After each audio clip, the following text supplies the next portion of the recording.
Hi, I'm Tim Sales. This short clip is to respond to the claim most people fail at MLM or network marketing. My first thought on this is to question who would make this claim. Please ponder that. It should reveal to you that the person is pretending to be a victim. My guess is someone is simply trying to justify why they quit network marketing or never started. If you looked at the statistics of how many people make money compared to how many don't make money in network marketing, you could draw the conclusion that yes, less people make money than do not.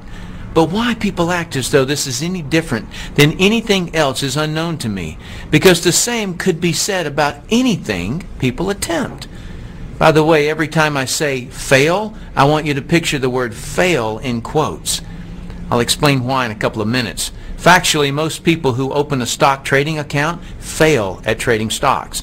Most people who get into real estate fail at selling even one real estate property. Most people who want to sing at the opera fail. Most people who want to play professional sports fail. Most people who want to start a business fail. Most people who want to play a musical instrument fail. Most people who want to get into shape fail. So while it's true that most people fail at network marketing, it's also true that most people fail at every pursuit.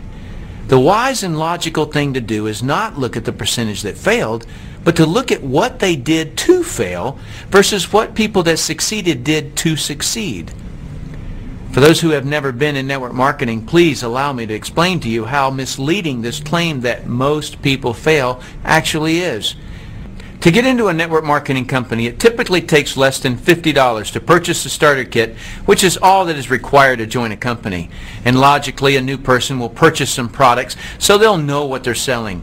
So let's say it cost a total of $300 for the products in the starter kit.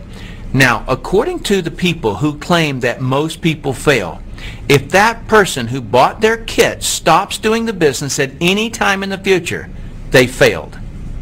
That's how that statistic is calculated. But get this. In most network marketing companies, if the person quits, they could send the products back within a certain time and get a refund. So their true loss is only the $50 starter kit and maybe a product restocking fee. One of the main network marketing companies will give you a 100% refund on products and the starter kit if returned within 30 days. In fact, you get a 90% refund if you return the products within a full year. Let me put this into perspective for you. A couple of years ago, I watched Tiger Woods playing golf on TV. He was having a blast, and he made it look so easy. So I thought I wanted to play golf.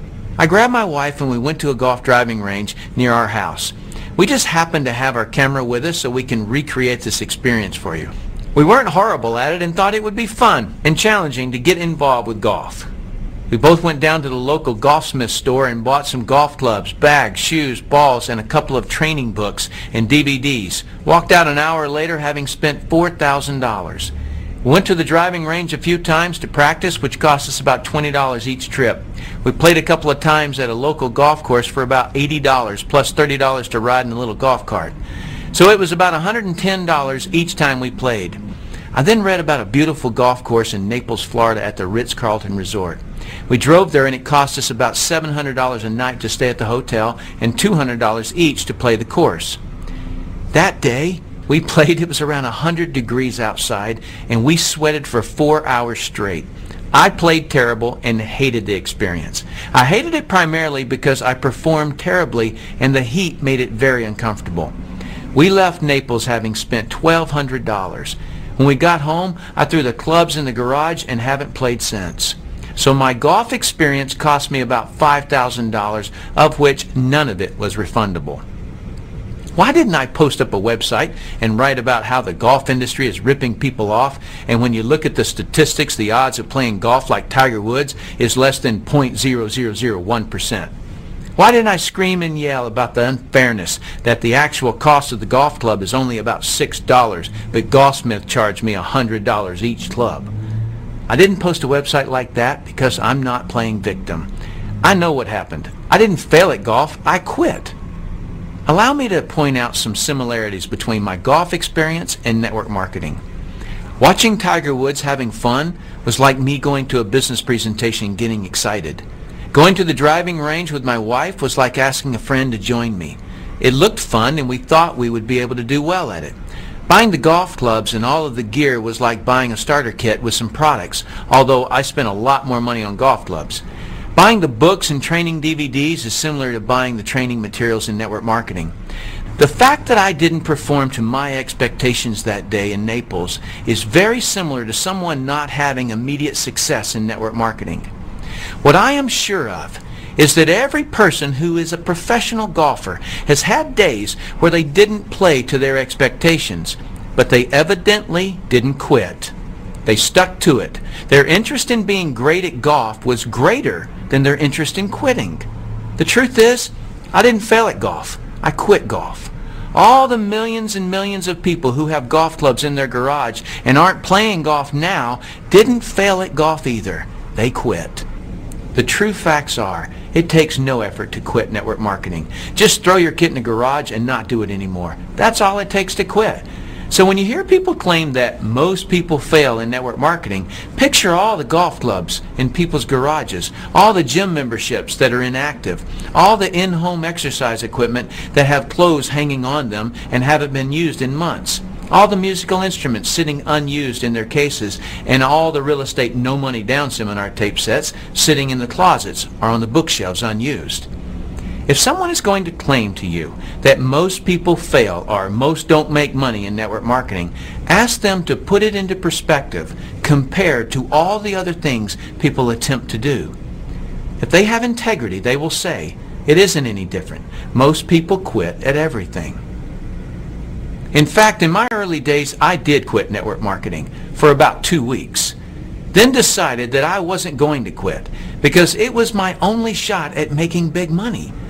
I devoted myself to learning the business and went on to earn a lot of money, just like anyone who has ever accomplished great things in their life. The decision someone makes on the day they get involved or the day they buy a business starter kit is not the important one. The important one is the decision they make when they realize what it's really going to take to succeed. If Tiger Woods could have walked on the golf course and played as well as he does with only a couple of months of practice, Nike wouldn't pay him $100 million to wear their logo. Tiger is great because he worked his guts out. Network marketing isn't any different. Business, very simply, is a person or a company making people's lives better. What one needs to learn to accomplish that in network marketing is communication skills. And communication skills are just like a golf swing. It's something you learn, not something you're born with. My point in having you visualize the word fail in quotes is that people don't fail at things. They quit before they've learned the necessary skills to do them. That's all. So quitting is not the same as failing. While I'm on this issue, let me also comment briefly on the claim your odds of making big money in MLM are slim to none. I'm sorry to be disrespectful to the people who make this claim, but this is an irrelevant claim. If I want to get fit, what are the odds that I actually will? Huh? That seems like an irrelevant question, doesn't it? Why? Because odds have nothing to do with me getting off the couch and tossing the potato chips in the trash. Odds are incorrectly used when performance can alter the odds. If I roll a die, there's no performance involved. So someone can say the odds of rolling a 3 are 1/6. Or if I flip a coin, there's no performance involved. The odds are 50-50. If I buy a lottery ticket, there's no performance involved. Therefore, odds can come into play. But if I'm trying to putt a little white ball into a hole on the golf course, there's performance involved. If I'm trying to build a business, there's performance involved, and odds are irrelevant. Performance has been, and always will be based on knowledge and training. That's how anyone gets better at anything. My son asked me a question that I'd love to know how you would have answered. Here's his question. Dad, what are the odds of me making the school golf team? If it was your son, how would you have answered it? Well, my answer was, son, odds have nothing to do with it. Your performance dictates whether you make the golf team, not your odds. Anyone who achieves anything noteworthy in life does so by getting the right training. I suggest you do the same. I'm Tim Sales.